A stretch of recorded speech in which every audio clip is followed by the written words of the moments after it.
Hello, my name is Megan, and I work at the Truro branch of the Colchester East Hants Public Library System. This video, we will be going over a healthy computer and security concepts. First, let's go over having a healthy computer and what that means. In brief, we'll be covering understanding of the risks of installing new applications and games, an understanding of why updates are important, and the ability to set up automatic patching. So,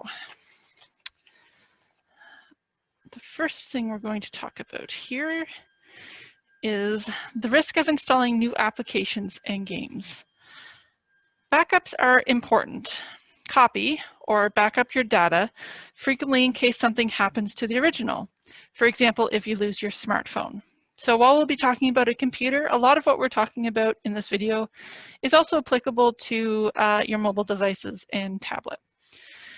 Millions of computer programs or applications are available to use on our computers and devices. The freedom for anyone to develop applications to solve problems has made computers very useful.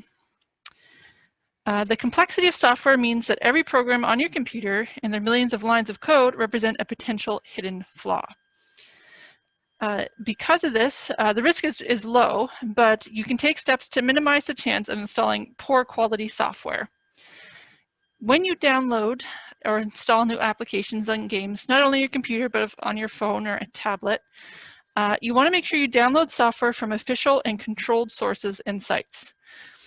Examples of this would be Google Play, which is Google's official store for downloading software for Android devices, Apple iTunes Store, Apple's official store for downloading software for iOS devices, and recognized software manufacturer websites.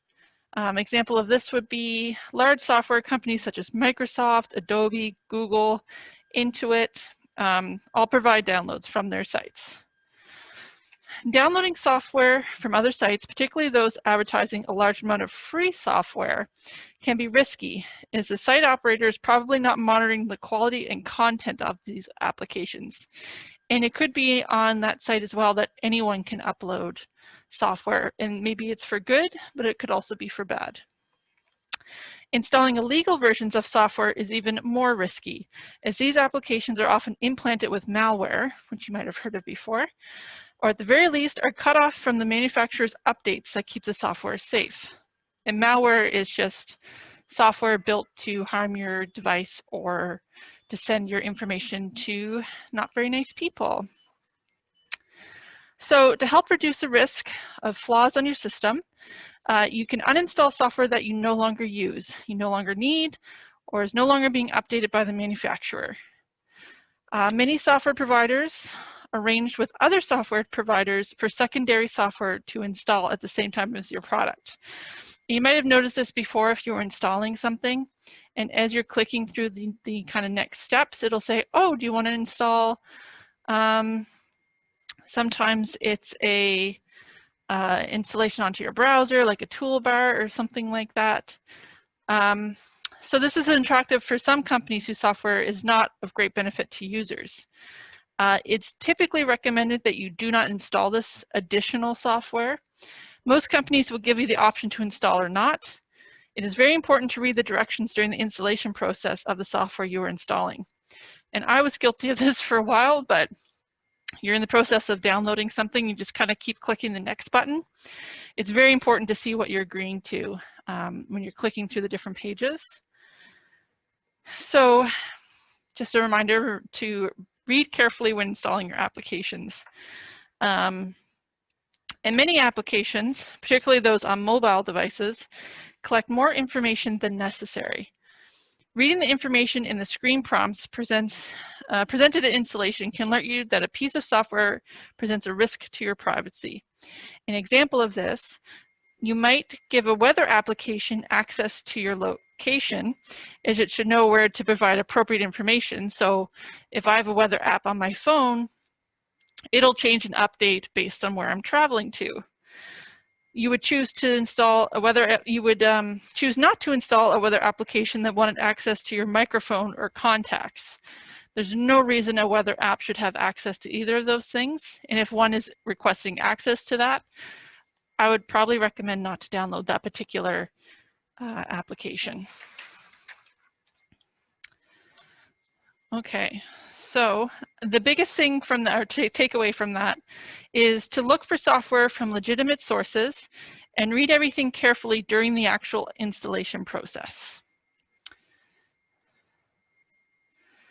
Why set up automatic updates and patches? Modern software is designed to be updated or patched. You might have heard those terms used intermittently, regularly to improve and remedy security problems. Updating regularly greatly increases the security of your computer or device. As we mentioned before, software is very complex. Little mistakes or errors in the code can be exploited by criminals, leaving you and your systems vulnerable to harm. Applications are constantly being added to, improved, or modified to better suit changing needs. This takes a lot of effort for companies, but responsible companies put a lot of effort into finding or fixing problems with the code. An example, Microsoft sends out fixes for its software on the first Tuesday of every month. These fixes are referred to as patches or updates depending on the kind of changes being made. Use legitimate software that provides access to this update service. Illegal copies of software normally cannot be updated. Installing updates ensures your computer is as secure as possible. And you can actually set up your computer to automatically install updates. I'm going to show you how to find that on a desktop computer. But there are several different, some people have Macs, some people have Windows 10, some have Windows 7 or 8. At the end of this presentation, I'm going to show you the website that I'm using here so that you can access it, and it lists how to show updates or create automatic updates for all the different devices. So if you have a Windows 10 desktop computer, you're going to click the Start button in the bottom left corner. And then we're going to click on PC settings. And a great way to find this quickly, you have a search bar here. I'm going to type in PC settings. That brings up my settings. And you can see there's a list here, and in the bottom left on my computer, it might be in a different location on your device, but on mine it's update and security. And from here, you have a whole lot of options to choose from. You can see I have to restart my computer to get some updates. And what's nice is it will show you why the updates are happening. In this case, it's just a cumulative update for Windows 10. You have the option to pause updates for 7 days. You can change your active hours. You can see the update history. So everything's going to be listed here for you to see, and this is where you would turn on your automatic updates if it's not already on already.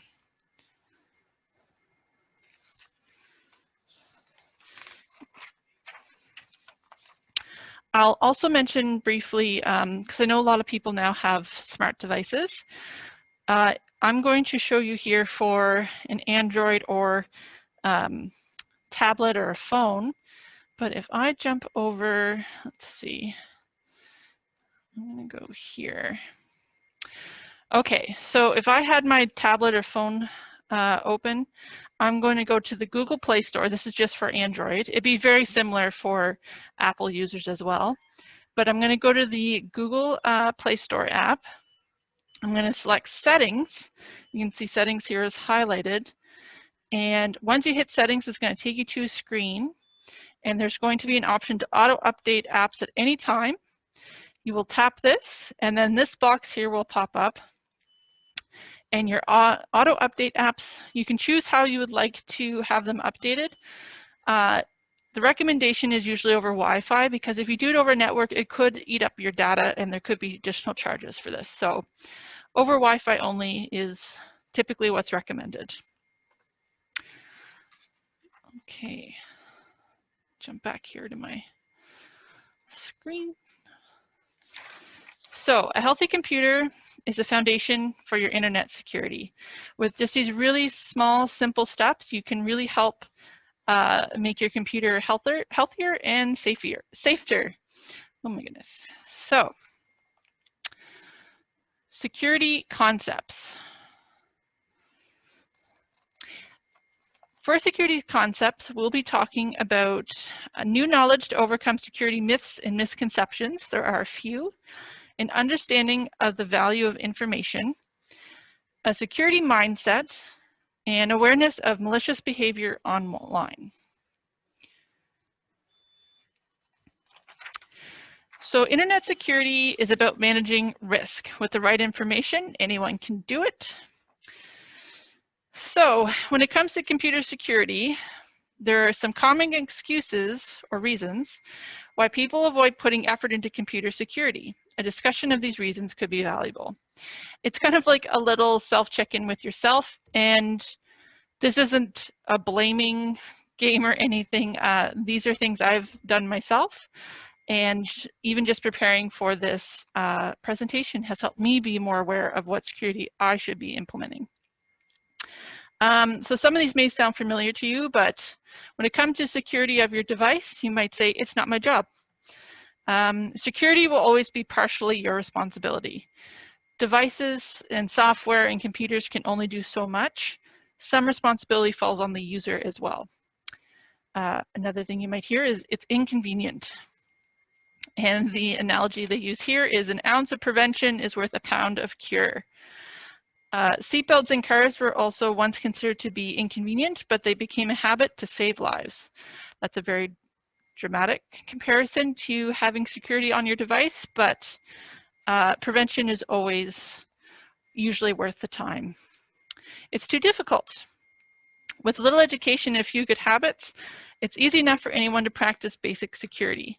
And one thing to make note is that if you're not comfortable with this yourself, ensure that someone you know who may be more comfortable with technology is taking care of your security in another way. I'm not at risk. I've heard this myself too when helping people. Automation allows everyone to be a target of crime at the same time. People are targeted indiscriminately, and that's important to note too. Because a lot of people use a computer and they might not have any personal information on it, so they think nothing will happen, but it really is indiscriminate when it comes to who gets tagged. So just be aware of that as well. And some people take a sort of, I'll get hacked anyway, so why bother with security kind of mentality. It is possible to avoid many security problems, but you will probably have to deal with some kind of security issue eventually. It mostly is going to be very minor if you do, but you can minimize the chances of having a security issue and reduce the impact of those issues from life-changing to minor inconvenience. As I said, some can just be very inconvenient, like an annoying virus that doesn't even really infect your computer. It could just be an annoying little thing on your screen to someone stealing your identity. So it kind of pays to have a little bit of security in place.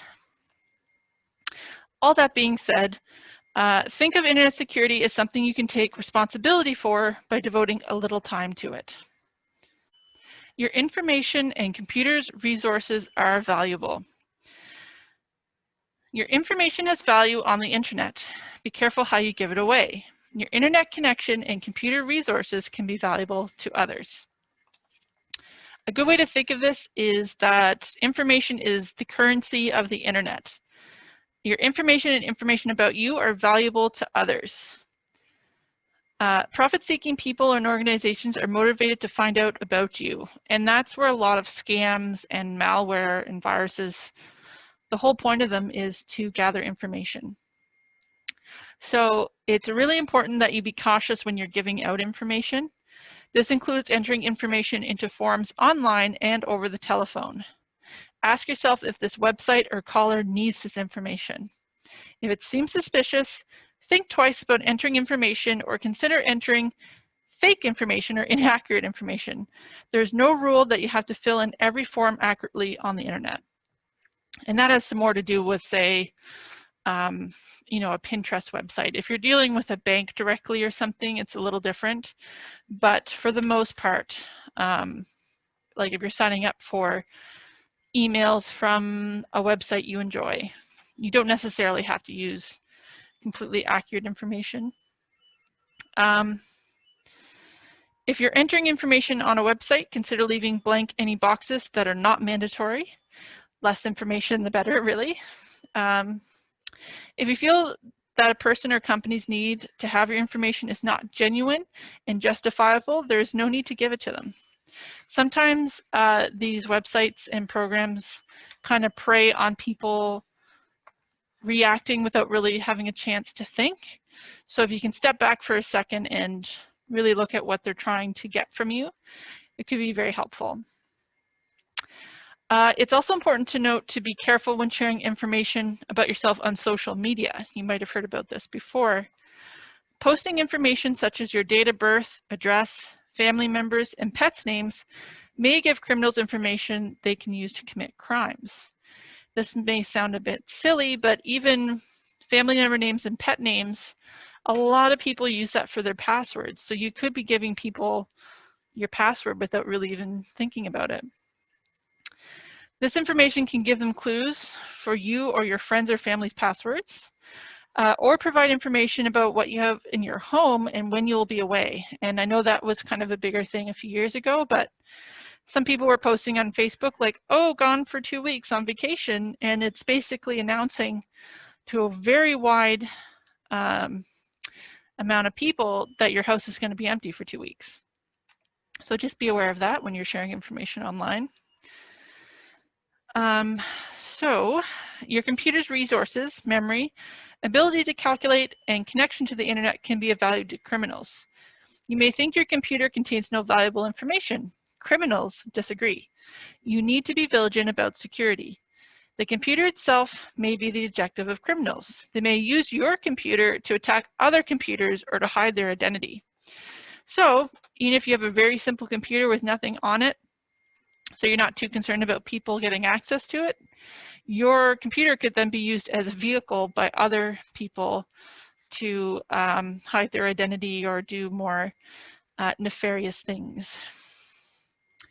So the takeaway from that is to be careful when giving out your information online and to take action to protect your computer. A security mindset. Thinking about security from a criminal's perspective can give you valuable insight for making decisions about your risk and safety. Security professionals often refer to something called a security mindset. This is thinking about how security can be made to fail.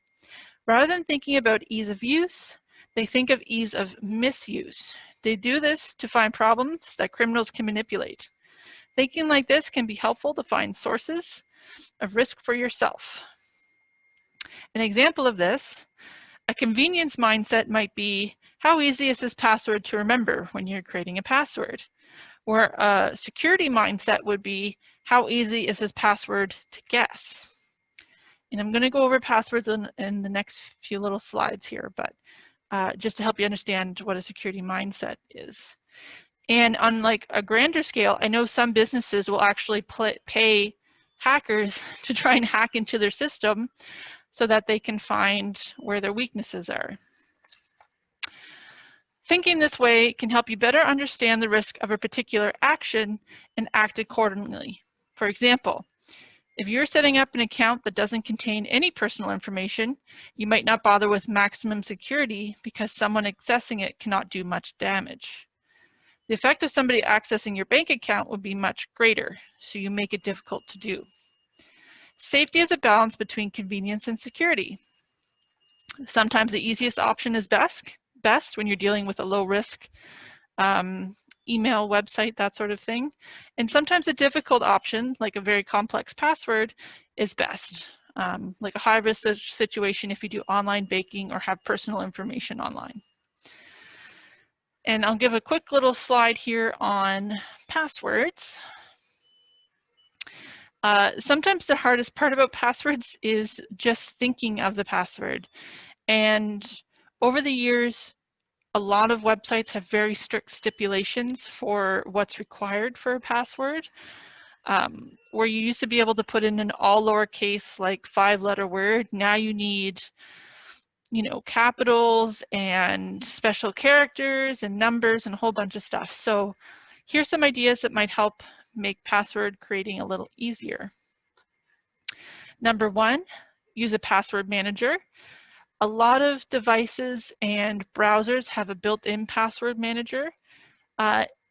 Essentially, it's creating new passwords that are extremely strong and unique, and they're like 16 characters long, and they're a mix of letters and numbers and symbols typically.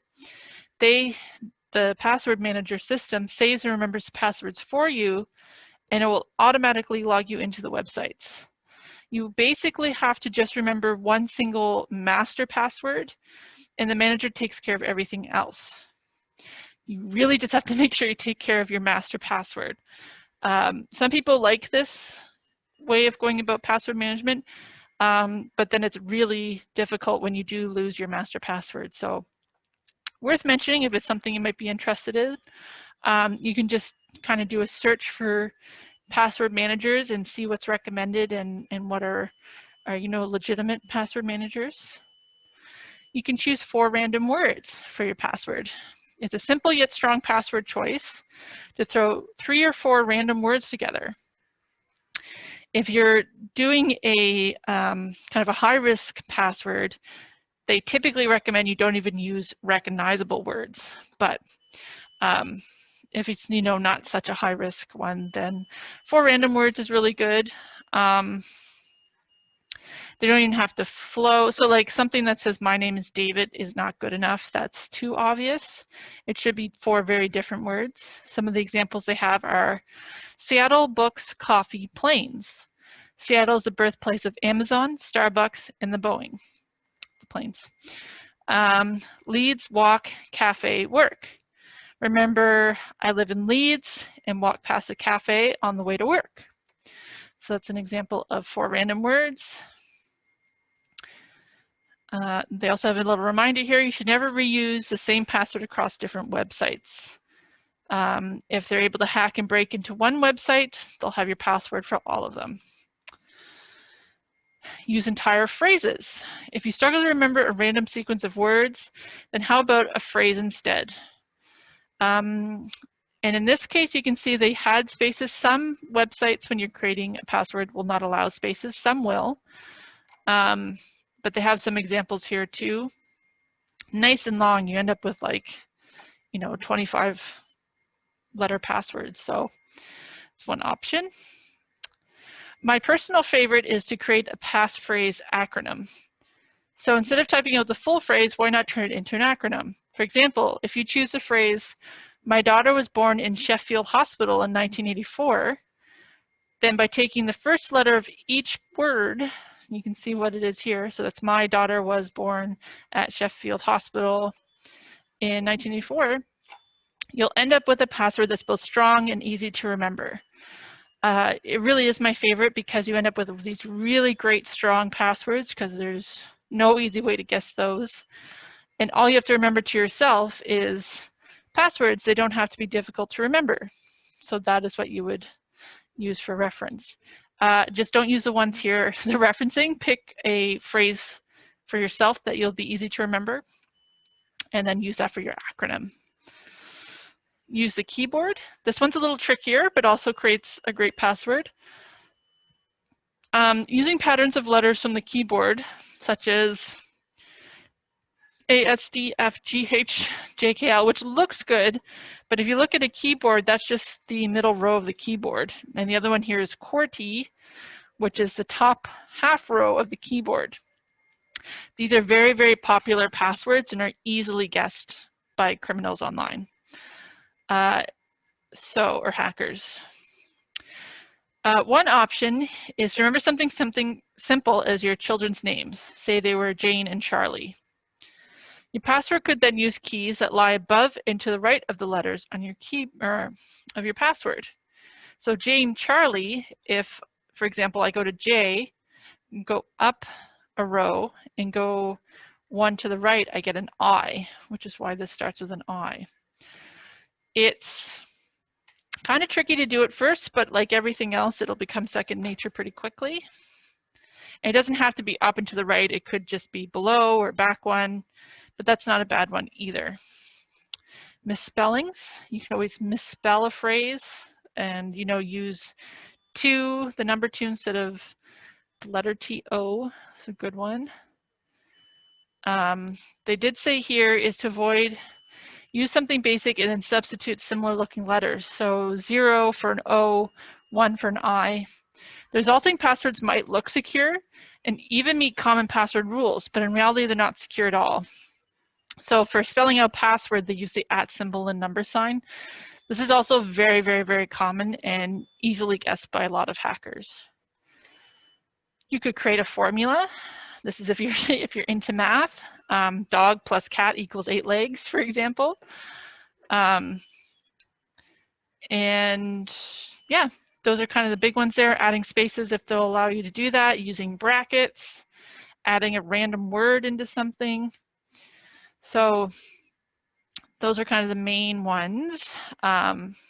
Repetition, doubling up on what you're writing and turning it into an email address. So that's a whole bunch of information to kind of throw at you for passwords, but I know it can be very, very frustrating, especially when you have multiple passwords to know or memorize. So just some options there. And this is from becybersafe.com. So all of that was really just to say, think about security before taking the easy option, which when it comes to you know, technology, it can be very frustrating. So a lot of people feel at wit's end and want to take the easy way, but just know it's preventative.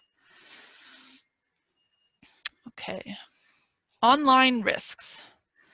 Criminals on the internet try to trick people out of their money, their personal information, or use software created with malicious intentions, malware, to automate the process. Security services, anti-malware, and firewalls, encryption, or critical mind help defend against this.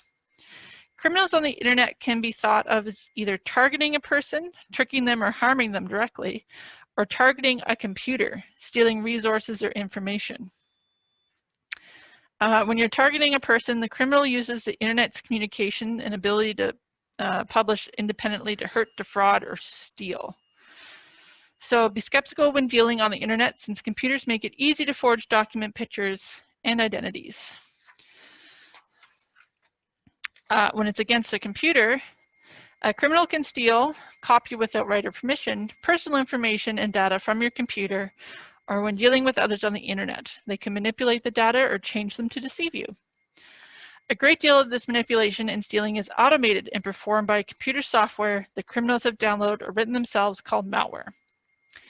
Malware can be designed to retrieve information from your computer, like copy files or record web activity, manipulate information on your computer, such as lock the information on the computer and demand a ransom. There's a few years ago, there was a malware that was called ransomware for that very reason. Manipulate information you send, such as an email on your behalf, and manipulate information you receive, such as change the results of a search. Security software can help, but only help. Security software packages can detect malware on your computer. A firewall can help prevent malware from reaching your computer, and encryption can help prevent malware from reading or manipulating your communications. A lot of websites now, especially bigger websites on companies, they have built-in encryption, especially when dealing with emails. And security software packages, you know, there's like Norton Antivirus, those kind of guys, and there are free options that work as well. The best defense against fraud is a skeptical mind and being informed. If you feel you're being tricked, stop and discuss the situation with someone you trust. An example of that, and it's happened to me before, is I get, say, an email from my bank saying something terrible has happened, I owe a lot of money. It looks somewhat professional. But instead of panicking and writing back, it's really important that I just either go to the bank directly or call them directly and not respond to the email, because it was strange enough and out of character that it raises suspicion. So you always want to go to, like they said, someone you trust, or contact the business directly. So to take away from that, be aware of criminals and keep your security, service up to date, and use encrypted services for sensitive communications. And that's just mostly referring to your emails, that sort of thing. Good habits. With a little effort, you can greatly reduce your risk. If you do have problems, help is available. In real life, you have many years of experience and lots of education about staying healthy and safe. Conversations about safety from disease and crime are quite common. We regularly assess our health and crime risks and act accordingly. It's no different when you're dealing with your computer or device. Good computer hygiene is making sure that your computer is set up, patched, and that security software is updated and functional before you go out onto the internet. So good habits to take away: think before you click, look for indicators of security, and think critically when dealing online. Support is available from friends or advisors such as your financial services provider, your security services provider, the government, and the police. And an example of that would be where is that? We have, here we go. So this is the Canadian Anti-Fraud Centre. And from here, you can scroll down here. They have scams by A to Z index. So that's a whole list of scams that are currently going on right now. It's a very extensive list. Scams affecting businesses, what to do if you're a victim. This will tell you what to do. This is by delivery method for scams, what to do to protect yourself, which would again kind of further continue what we were talking about. Scams affecting individuals, and reporting a fraud. So if you want to report a fraud, you can click on the link here and it'll list everything you need to do to report one. And there's also a section here on what to do if you're a victim, and it'll again walk you through everything. And this is through the Canadian government. It's something they're very aware of. You can see the rather startling numbers and amount of money that's even lost. This is just directly dealing with COVID fraud and fraud as of February 28th, 2021. So a really great resource. Something to be aware of too is just if you are in a situation where you're suspicious, this is a good place to go. You can even come check the scam list. So, oh, and I should mention the site here as well that I was using. Okay, so just to wrap up with that, with a security mindset, a good attitude, and good hygiene, as they call it, and good habits and good help will help improve your security. And all of this isn't to scare someone from going online, but it's just to make people more comfortable and aware of what they can do to be safer. It's the same as if you were going to go into a neighborhood, say you were traveling, or an area you've never been before.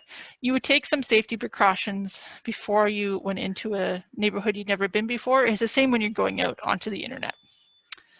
So I'm going to scroll up here. It is Serene Risk, and the web address here is cybersec101.ca. That is right here. So it's www.cybersec101.ca. And from there, they have quite a list of everything you can go over here. We did a healthy computer, and we also did security concepts. So if you do want to go over anything we talked about today, you can of course rewatch this video. But if you scroll down, they have a cheat sheet with everything on here, a glossary of terms, and they also have additional resources, books, and other things you can have access to. It's a wonderful site to use. So that is our video today. I hope you stay safe out there, and I will see you in our next video.